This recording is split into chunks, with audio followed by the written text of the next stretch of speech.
from Marco. Marco, fixing the auto route generation for taxonomies. Then snippet field properties on blueprint from Jason. Don't recall what the issue was.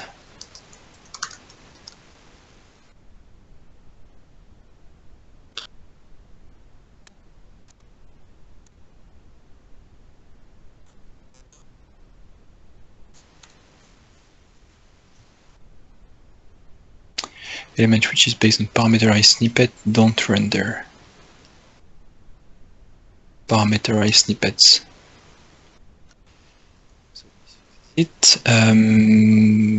Where was I here? New interface in order to allow extending content queries. So people have requested that. Giuseppe has done some implementation. So now there is a new interface, global criteria provider, that you can implement to alter the content manager query before it's executed.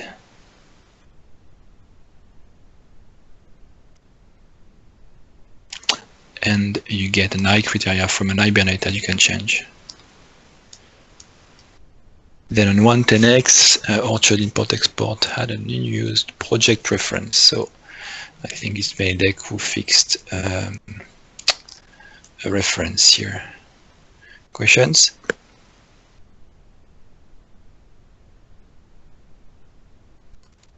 Orchard 2.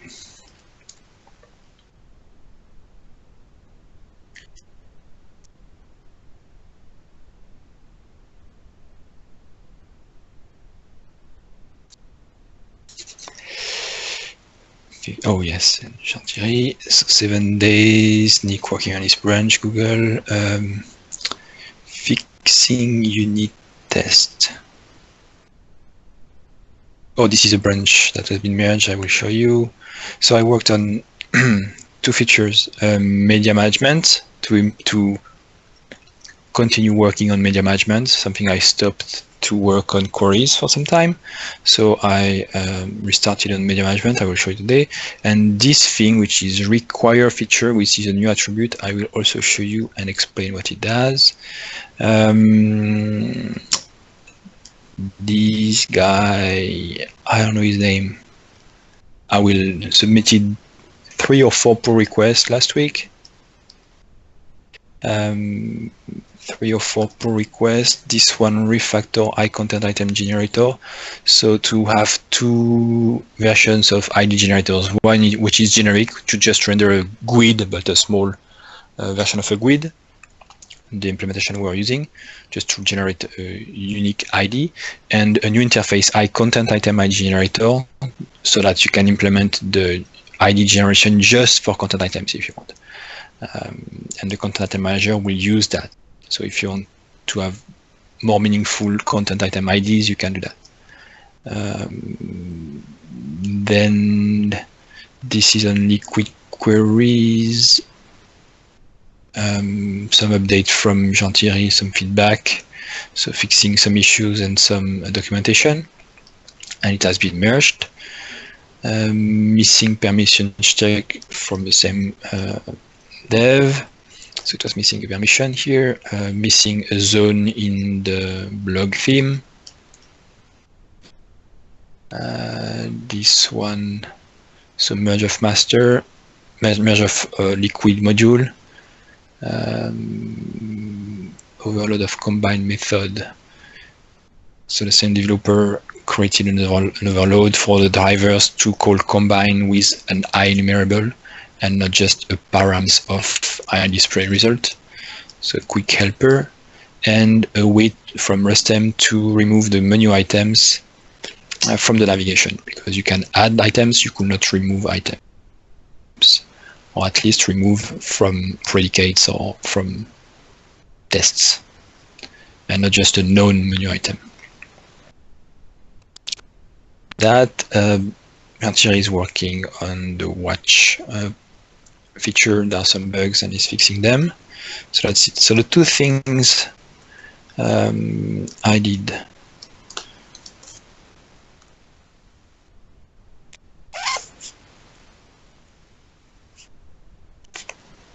First, let me check if Nick is here because not sure.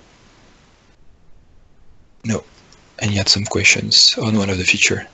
So the first feature is required feature.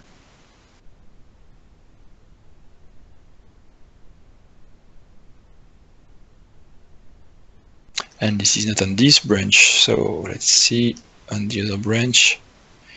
I will keep this one, required feature, require feature.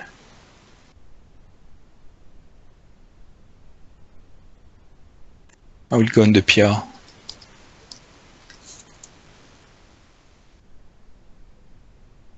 Request, require features attribute. So it's a new attribute. Let's see the changes. So you know this attribute, the feature attribute in Orchard 1 is called Orchard feature. In Orchard 2 is called feature. And you pass the name of a feature. The idea is that this component is if you use a feature attribute, is only registered or available as part of the tenant if this feature, well, if this feature is enabled, but this component is owned by this feature. This is how it works. So instead of having this component owned by the default feature of the module, it's owned by this specific feature. Okay, and we use it every time we have features, and we need to enable only a component when the feature is enabled. Now there is this new one, which is not the same. They are complementary.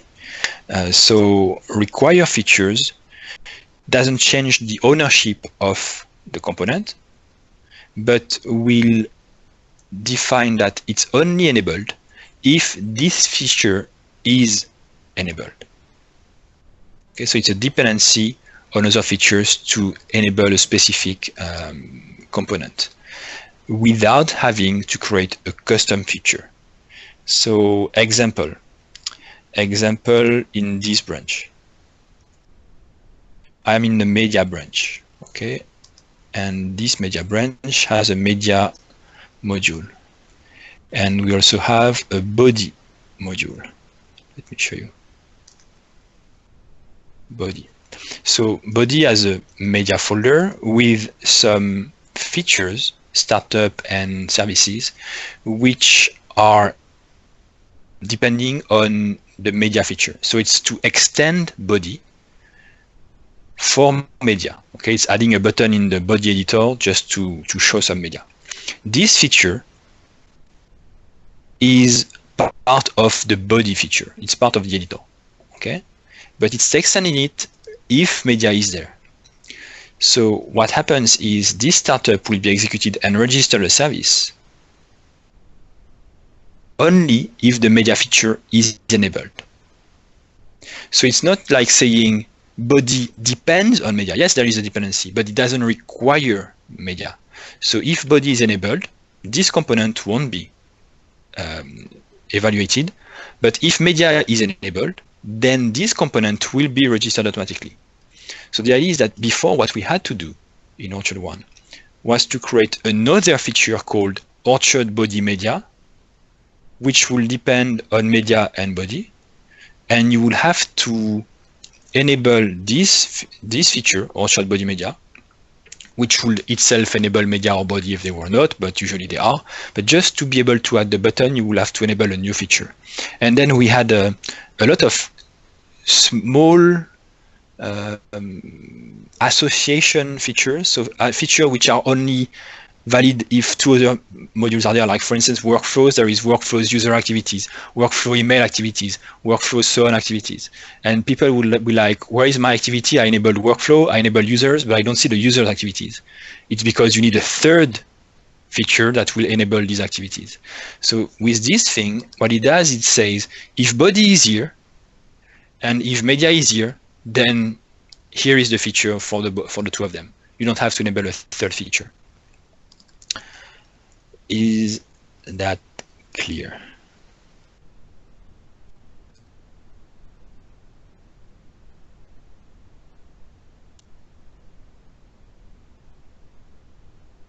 Let's say it's clear. Objections? Nothing's fine. I have a question. Okay. So can we always be sure that you still need to enable something for this to happen? I understand that instead of having 3 things to enable, now you have only 2.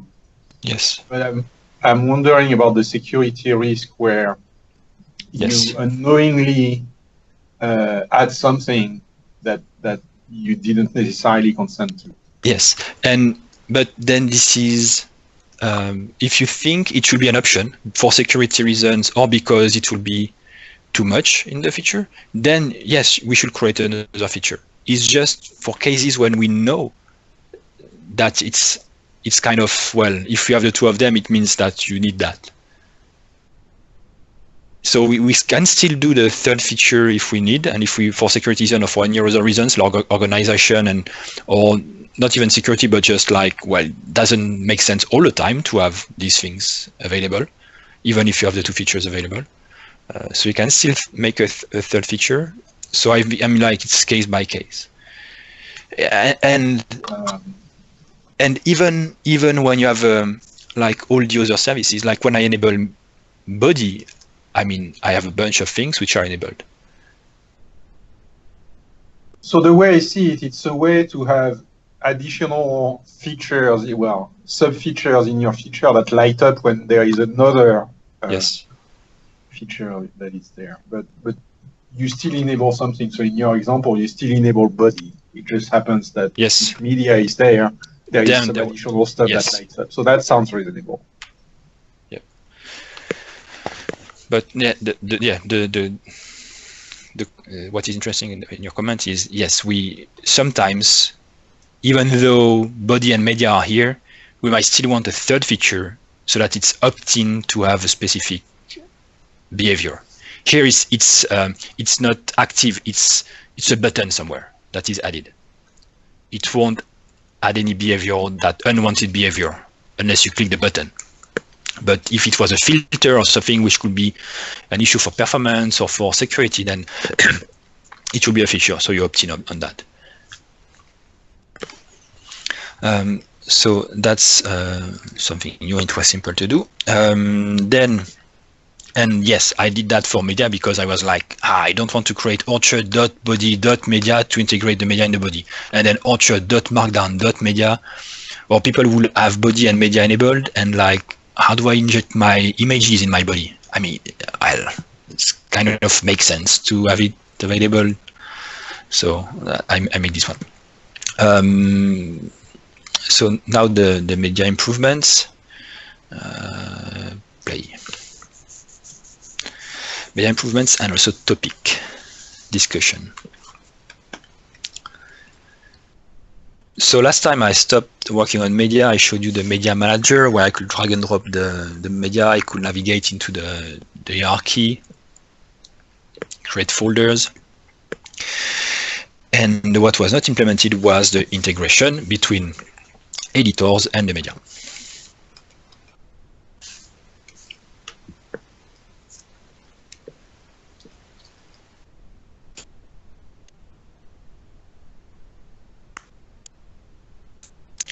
So admin.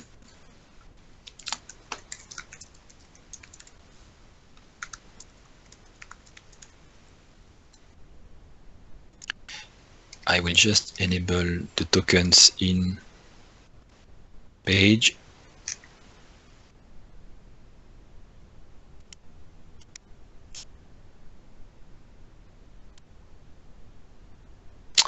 And then if I go to content items, so I have the media page, which is showing the media items.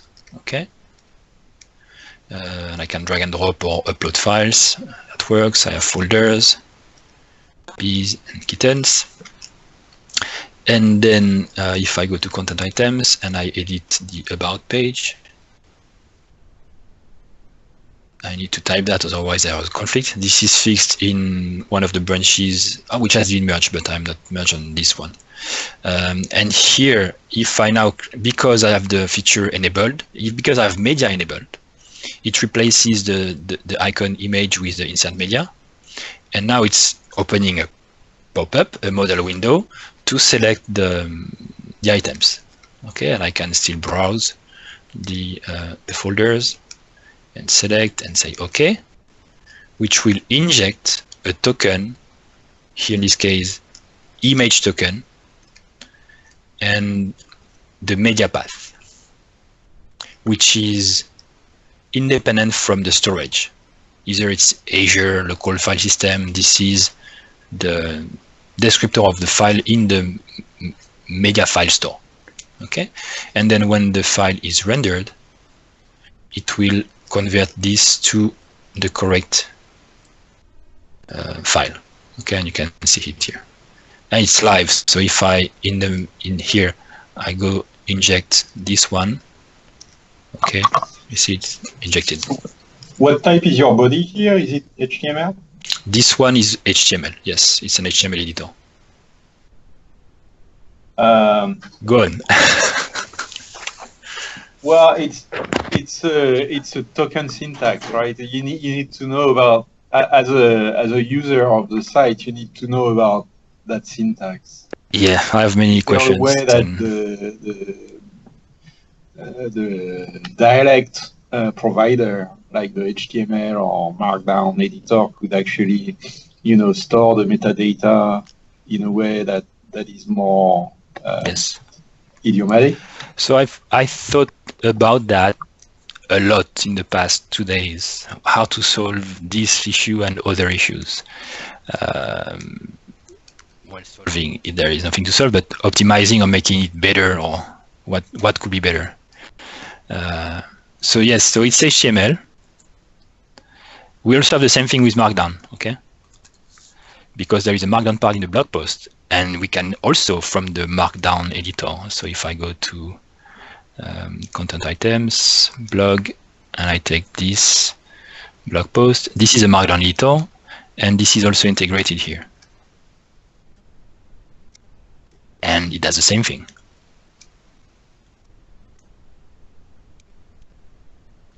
Something different. So we have HTML, we have Markdown, we might have just pure text or something else, I don't know.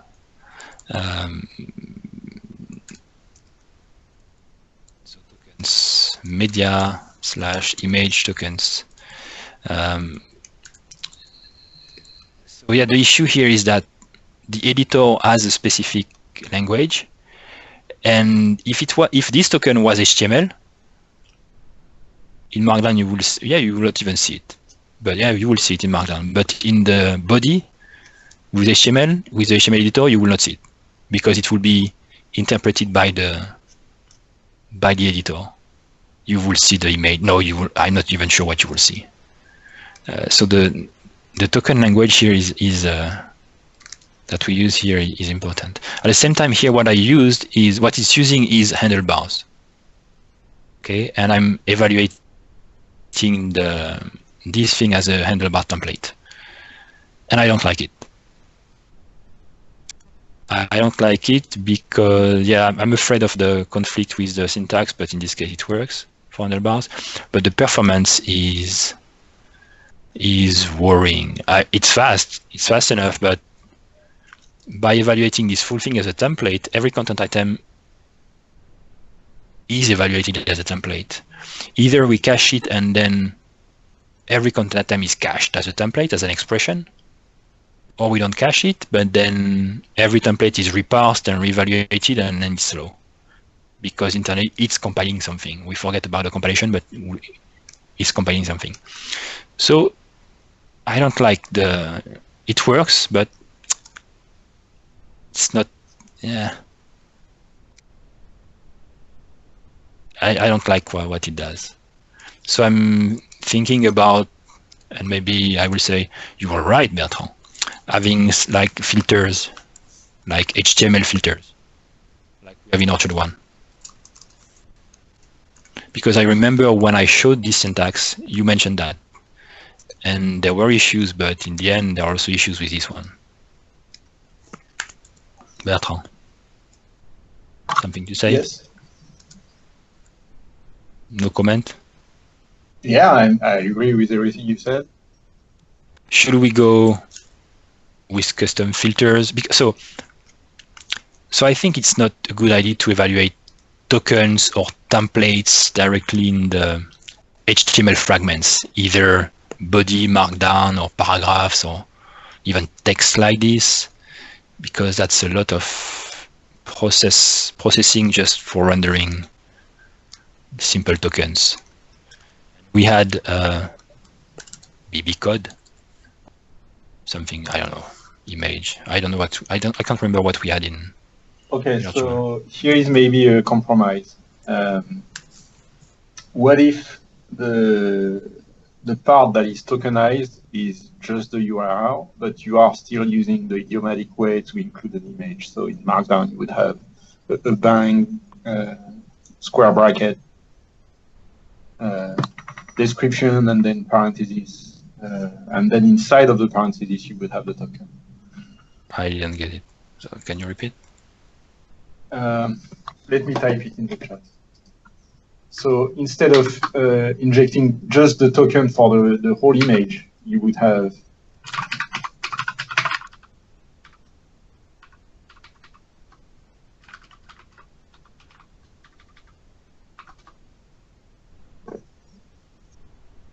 it says whatever, not wherever. Okay. So it still looks like an image, and if you know Markdown, and when you look at the URL, you see, okay, well, yeah, that thing, it looks like something that is going to be changed into something at runtime. So it looks more reasonable. And in the preview, you can actually interpret that. But do you have that for the case of HTML? Yeah, same thing for HTML. Yeah. Something like this. Yeah. But the issue is that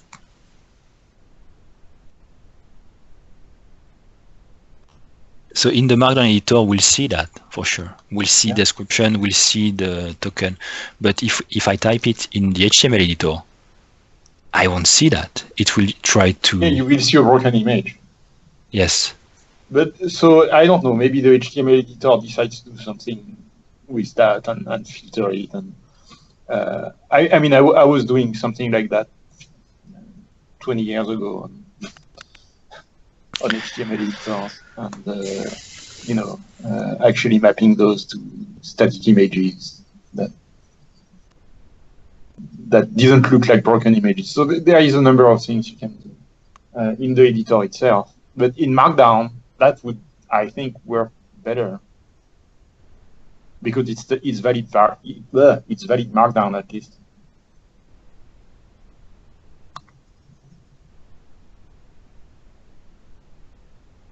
If you know Markdown, you're not lost. You're not wondering what this is and how am I supposed to edit it and why isn't it a regular image tag.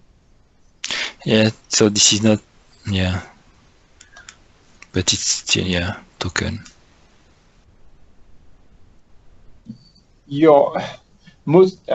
I think most online HTML editors have rules for that sort of thing, actually.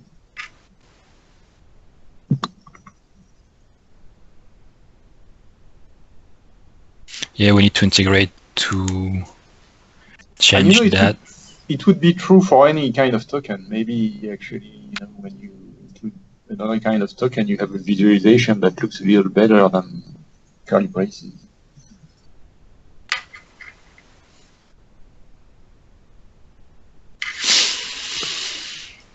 Potentially. Yeah, but it means this doesn't know that it is an image, but this knows it is an image.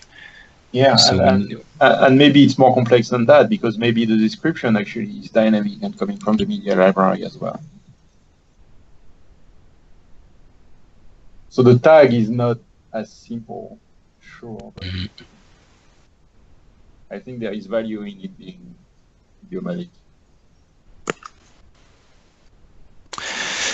What do other people think?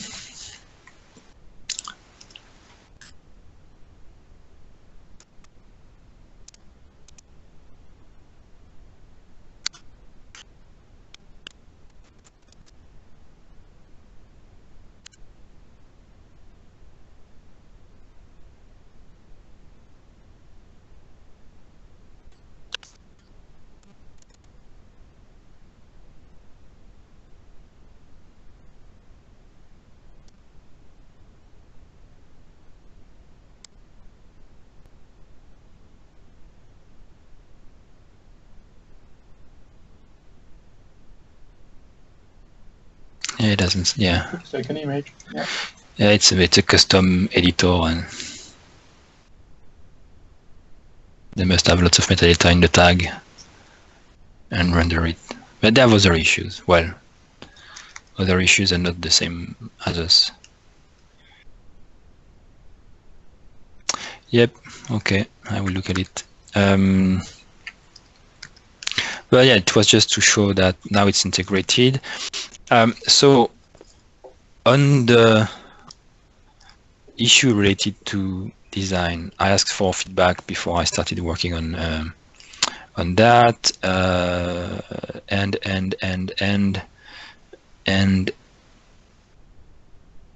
I got feedback, and as I also said,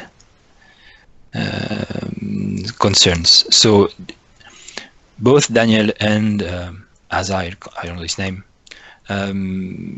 made the comment that the UI was super bad for Orchard 1. I didn't give more. You see, I'm going to be douche here. I agree with Daniel. I don't think the existing UI could be much worse. So it will be easy to do better. Okay. But I asked, but I didn't get an answer about what is bad. What part of the UI is not good. So from Daniel's argument, I understood that it was it's not true that it couldn't be worse. It was worse before. Yes, I also think that, but well, so I assumed from Daniel's comment that the bad part was the technical complexity and how it was integrated when we select content item, not when we manage the media itself, the main UI, but how I made the integration for selecting a media from the pickers and also from the body editors, that it opens a pop-up with the same page as the main admin, but trying to remove the menu and the top bar and everything, and then in the end, it's very badly integrated in the navigation. So I assume it's that. Otherwise, I don't know what they don't like, because I mean, you can drag and drop files, you see the thumbnails. I think it's not that bad. So I assume it was just the integration. So for this version I'm working on now, what I tried to do, what I did, I managed to do that, is that this thing that you see here is still a pop-up. It's still like in Orchard 1, but it's much cleaner in a way that it can't be cleaner than that. Meaning what it's doing on the pop-up, this select media and OK cancel is just the modal wrapper from Bootstrap, and inside it's calling the shape, which is the media application. Okay, and it's a SPA component, meaning when I click on content media, this view is just rendering the media application shape into a page, and this thing is now completely independent from postback because it's all with Ajax calls, and that there is no postback. Okay, it's all independent from the main frame. So when we now select the same thing in this editor, it does exactly the same. There is just one line of code which says inject the media application in this case frame or div or whatever it is. It's a div, and then it's independent, and the navigation is autonomous. Okay, and in Orchard 1 I had to create a frame which was handling postback, and that might have been an issue. And then when you say OK, so the model will just look at the application and say, give me your selected media items, and this model will then know what to do with the result on this body.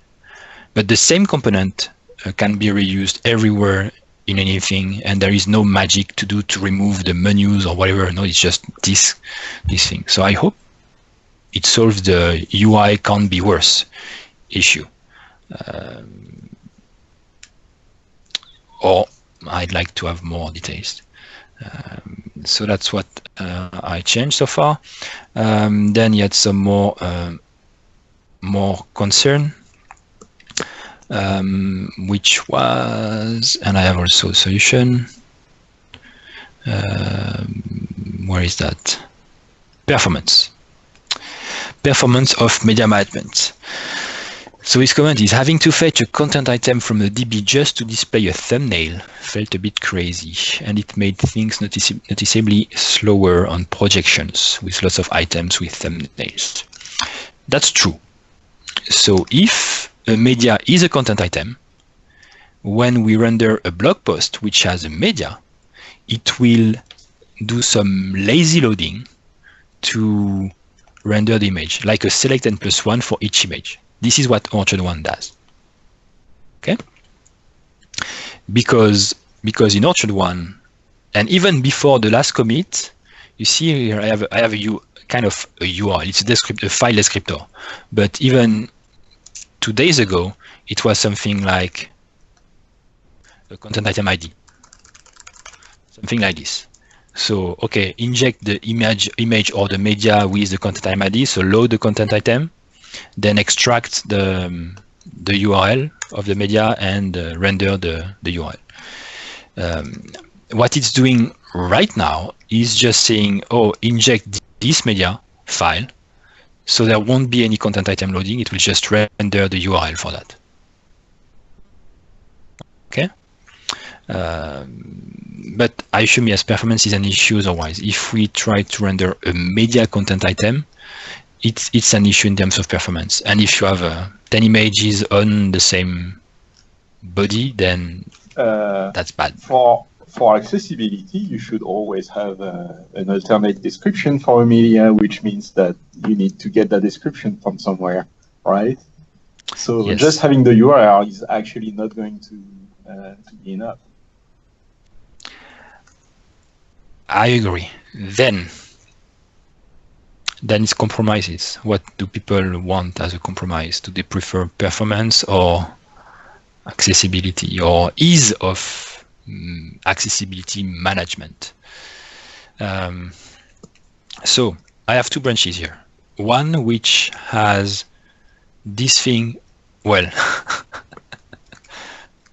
one which, so this one I'm showing here, media items are not content items. These things I am showing are not content items. It's just a file system browser. Okay? And this is 10 lines of code less than having media content items. And I still have media content items. It's just that when it's imported, so if I do upload and I take another, oh, I need a puppy. So if I take this one and it's added, this is not added as a content item. This is added as a media file in this folder. There is no content item created from this media file. There is still the service to create a media content item with the media stereotype, the image type and everything, automatically import the type of media based on the type of file. The API is still there, but this is not created as a media content item by default. Here is a hacky compromise. When I look at your latest image here, all about puppies, blah, blah, blah, actually, couldn't we have a naming convention that we use and use the file name as the description? You know, just massaging it to replace the dashes with, I don't know.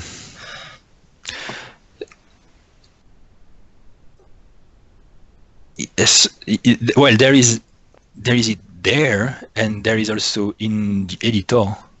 I mean, the editor could have a different alt, and the default could be, so we can have something like, and this is valid actually, .liquid. We can have something like image and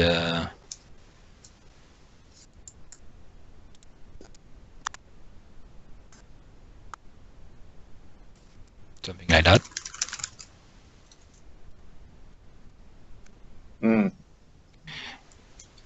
We could also extract the description, as you say, on the alt. It depends what we want to integrate there. Another token that. What do you mean yet another token? Or use another token? That's what you mean? Yeah. Well, the question first no, I mean, is having the description be something dynamic that could come from the file name. Yeah, we could do that. It's not localizable. It's not a database yet. Yeah, and it's not localizable and versionable and whatever.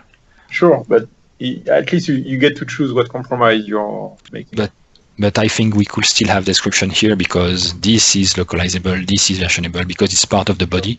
We just say inject this image and then change that per thing. And then this token is not just... What's optimal about it is that you're going to repeat yourself because that description probably already exists somewhere. Yep. And if you reuse the image, you're going to have to reuse the description. And it's going to when you say probably, yes, but at the same time, he's saying that, well, nobody uses these content item features of the media. They are nice, they are very handy when... Yeah, I totally agree. What I was going to say next is that almost all images in most sites are actually used once. Most images. Mm-hmm. So if you optimize for that scenario, then having the description in line here is actually perfectly fine. Yep.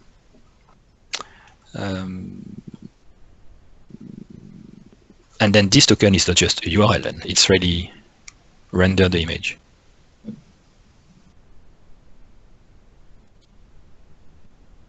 Well, so also something that I'm working on is that you can pass something else like resize. Okay, like 320 by 200. Okay, or crop. Maybe have a link to the full image or something like that. Link to the full image. Oh, I see. Yes, because, well, but in this case, you do a link. You do href, and you build the thing you want. It's more than...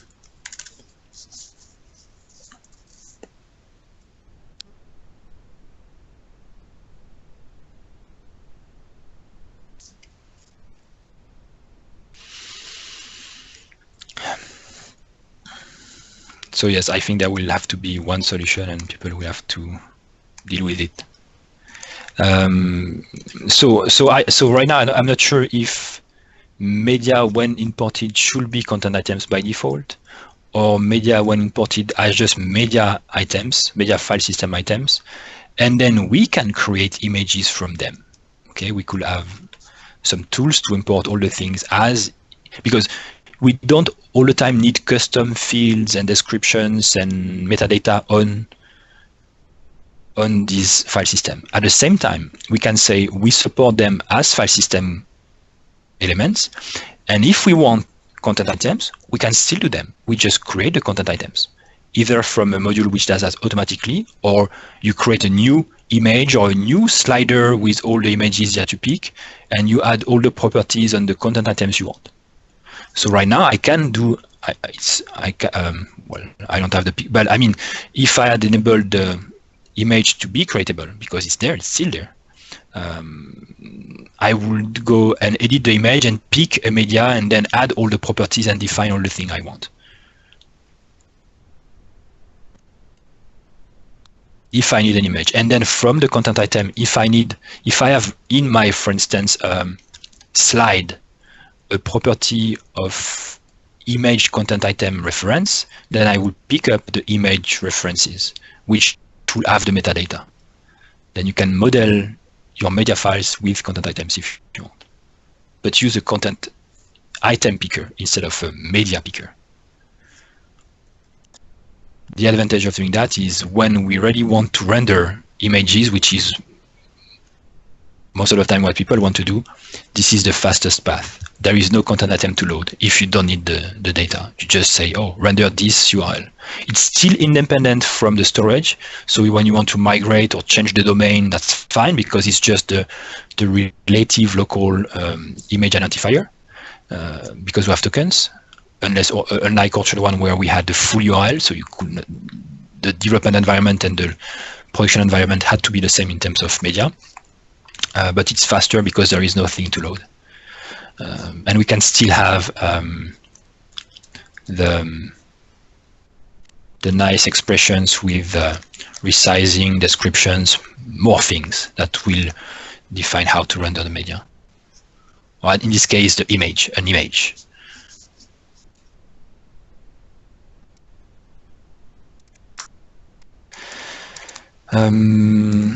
So yes, that's it for media. If there is another question, the other topic that I like to talk about is image resizing. So this is something I started to look into. How do we do things, how we should do things, and what solutions to use. So in Orchard.1,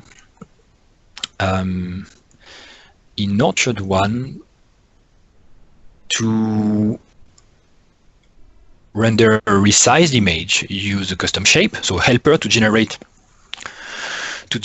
an image as part of the request process, and also to generate a link to this new image, which is on the same storage as the media item storage. Okay, and so I found, so you might all know this project. Bertrand for sure knows it because he blogs about it.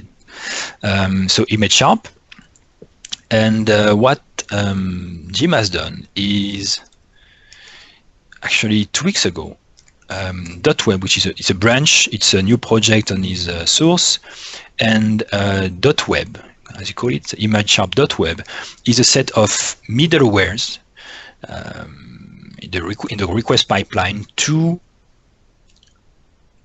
have this feature. Like when you request something like image like .jpeg, and then you say width equals something like this, okay? 8 equals 200, I don't know, action equals resize, quality equals something, okay? So he made that. He made a set of middlewares that do that, and that will be able to store the result in the file system somewhere else in Redis, so or customizing how the URL looks like and is interpreted. So he made that. That's very nice. But my concern was that in Orchard.1, what we do is when we render the thing like this, it's part of the request. So when I render that, I know that I want to generate an image which is cropped. So if it's not there, then we will generate the image on the file system and render the URL to the final image. So your page will point to the final image URL, which is cropped. And if this image is on Azure, it will be a link directly to Azure. So the client will query Azure directly, and it won't go to the server. It will just go to the server the first time to render the page, and your server will render the image on Azure if it's not there, and then the client will ask Azure. It won't ask you to give it the image. In this solution, everything goes through the server. Okay, so it won't generate the image as part of the request. It's just if your HTML contains a link to the image with cropping parameters, then this server will get the request and dynamically generate the resized image. And then we'll cache it if it's not already generated, but it will always go through your system. So your system will serve the file. And then I asked him a question on the PR about how to do that, how to do like we do, because I thought it was better. But actually, it's not better. His solution is better, because I assume that if we want to use Azure, for instance, we had to send the users to the actual existing URL on Azure, because I was using Azure as a file system store and not as a CDN. Because Azure also has a feature as a CDN which can proxy the request if the content doesn't exist to our server. So in the end, what will happen with this solution is that if we still want to use Azure as a CDN or any other CDN, then we don't store the media on Azure. We generate a URL that will point to Azure. Azure would get the request for this new cropped image. It won't have it. Then Azure will query our server to generate the image. Azure will store the image.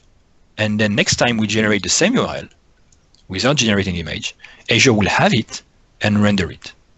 Okay, so I think we'll change how it's done from Orchard 1, because it was wrong in Orchard 1, and it will improve the performance also.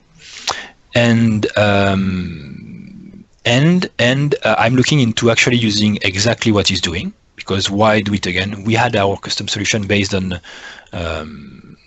resizing, but like a library like his, but just we are doing the resizing by ourselves. So I think it's better to use exactly what is done and just implementing the services for our own usage, because you can extend everything here. So we can decide if we want the URLs like this, or if we want the information as part of the file name, like it could be something like this. As part of the name. It's, can I ask a question here? Sure.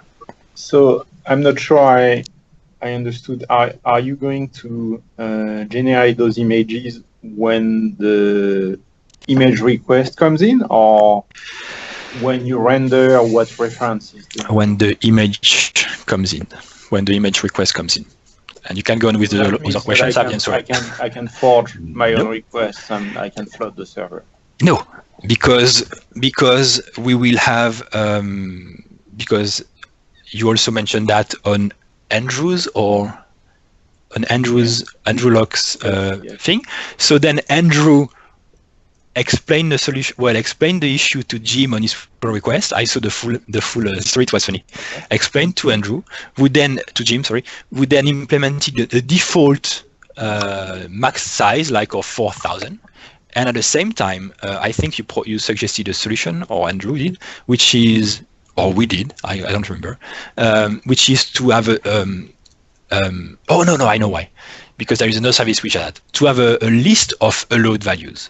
So yeah. we will configure whitelist, yeah. Yes, we will configure in Orchard what the valid sizes, well, accepted sizes are. Okay. Okay. And then we will only accept that. We can name it if we want, but I don't think it's necessary. We will just have a list of 320 by 200, 640 by 480. Yeah, which looks similar to the current profile approach. Yes. Also, for information, on Shopify, they used to have named profiles like this, like Pico, large, medium, small, whatever names, and then you will associate sizes to that. And when you render your image, you will say render in so size Pico, something like that. Okay. But in the end, they removed this feature because people didn't know what it was, and it was trial. So now you have to pass something like this. And then what we do is we have a setting in Orchard to list the allowed set of and you get how it works then. And later we can also implement the actual profile feature as in Orchard 1, which is a set of transformations. Like predefine a set in another, but I don't think it's necessary. As long as we can explain the transformations here in the query string, that should be fine. If it's well documented, that's better than making some complex UI that will slow down things, because, yeah. So that's my next step. So I think well, unless someone says no, don't do that, I will use his service to do that, and it's completely extensible, so that's nice. And it will work with Azure CDN and not Azure Alpha System. So the idea will be then that in case we are using Azure to store the media assets, when someone requests a cropped file, we will read the Azure asset. We will convert it to the cropped file, to the cropped size, and then we'll store it locally if we use the file system cache, for instance, because we can store our media on Azure just so that all the nodes have the same media, but we can have the cropped image locally saved, or just locally saved for cache, or not. We don't have to cache that also if we use a CDN cache, and then serve it from the server. And then if it's requested again, based on where the cache is, if it's our system on Redis or if it's a CDN, then there will or there won't be any thing to process. But it will be as optimized as people want. It won't be slow if people don't want it to be slow. But by default, it might be that it will look at local file system. And if we have two nodes, the two nodes will have the local cache of the cropped image. If you don't want the local cache, but a CDN cache, then you configure a CDN, and the CDN will cache it, and we won't store it locally. We will just serve it to the CDN every time the CDN asks for it. But the CDN will cache it, so it won't ask again and again. And the CDN can be your custom image CDN, like CloudFront or whatever other CDN, and still have Azure as the Azure Blob Storage to store your assets, the original assets. So that's the idea.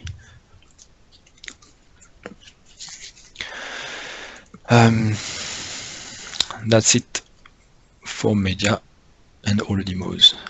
I missed so many things you should have told me. No, not so many. The token on liquid syntax and more action. I need to look at what WordPress and Drupal do. Yes, right now, actually, they are handlebar syntax, but I might convert everything to liquid because liquid is much simpler to type and more simpler, has more features. And even the more features is simpler than the small set of features from handlebars. Is it possible to set the size of it? Yeah, I think I answered this question because I showed an example.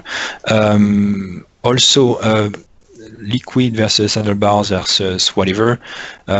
So I will probably migrate everything to .liquid just to have a single tokenization / template language, which will still be a lot like handlebars. So that won't change anything actually for anyone right now. My concern right now is with performance of .liquid.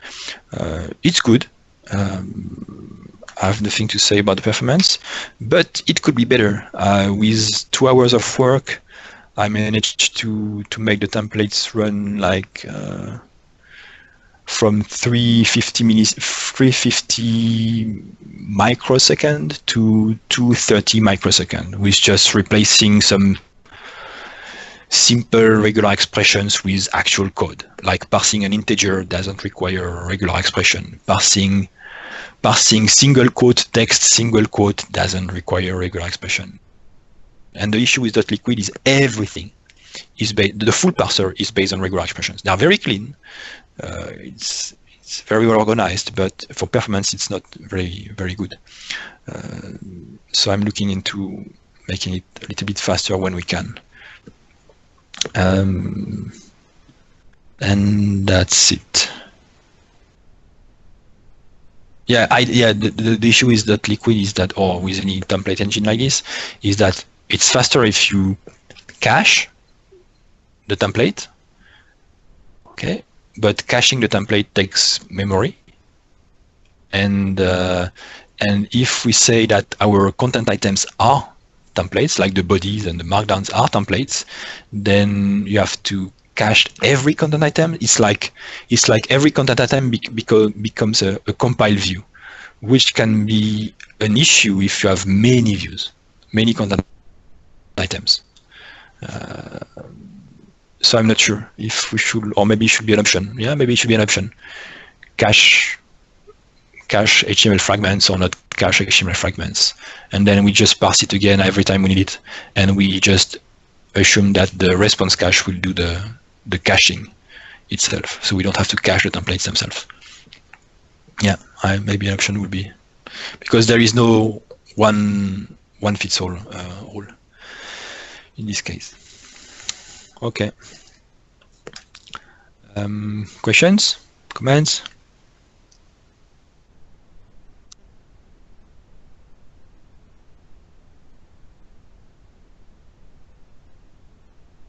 Good then. As usual, please ping us on Gitter if you have questions or want to work on something. Otherwise, thanks everyone. See you on Thursday.